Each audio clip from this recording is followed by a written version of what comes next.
बालवैज्ञानिक विज्ञान प्रदर्शनीच्या माध्यमातून संशोधन आणि प्रगतशीलता दिसून येते. या बालवैज्ञानिकांना प्रोत्साहन देण्यासाठी प्रदर्शनीमधील सर्वोत्कृष्ट उपक्रमांना देण्यात येणारी रक्कम वाढविण्यात येणार आहे, अशी माहिती शालेय शिक्षण राज्यमंत्री डॉ.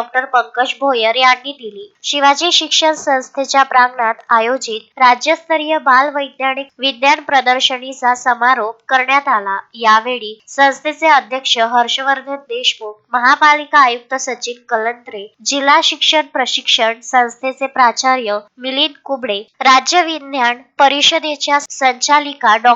हर्षलता बुरांडे, राज्य विज्ञान संस्थेचे प्राध्यापक प्रवीण राठोड, शिक्षण उपसंचालक निलिमा टाके, शिक्षणाधिकारी प्रिया देशमुख, जयश्री राऊत, जयंत पुजदेकर, दिलीप इंगोले, प्राचार्य डॉ.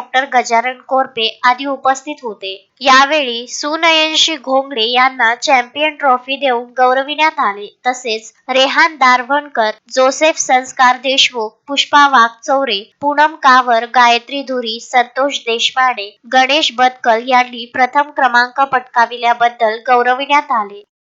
विज्ञान प्रदर्शन केवळ प्रयोगांचे सादरीकरण नसून नवोदित संशोधकांसाठी संशोधन, प्रयोगशीलता, तर्कशुद्ध विचारसरणी विकसित करण्याचे प्रभावी व्यासपीठ आहे.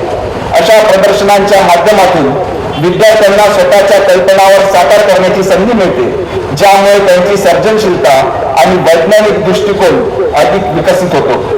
प्रयोगाद्वारे गोष्टी समजून घेण्याची आणि नवकल्पनांवर काम करण्याची सवय लागते, जी भविष्यात संशोधनाच्या दिशेने पुढे करण्यास मदत होईल. या उपक्रमामुळे विद्यार्थ्यांच्या समस्या सोडवण्याची क्षमता, तल्लख बुद्धी, नवीन शोध घेण्याची वृत्ती भविष्यात भारताला जागतिक स्तरावर वैज्ञानिक आणि तंत्रज्ञानाच्या क्षेत्रात अग्रस्थानी नेण्यासाठी अशा प्रदर्शनांची भूमिका महत्त्वाची आहे.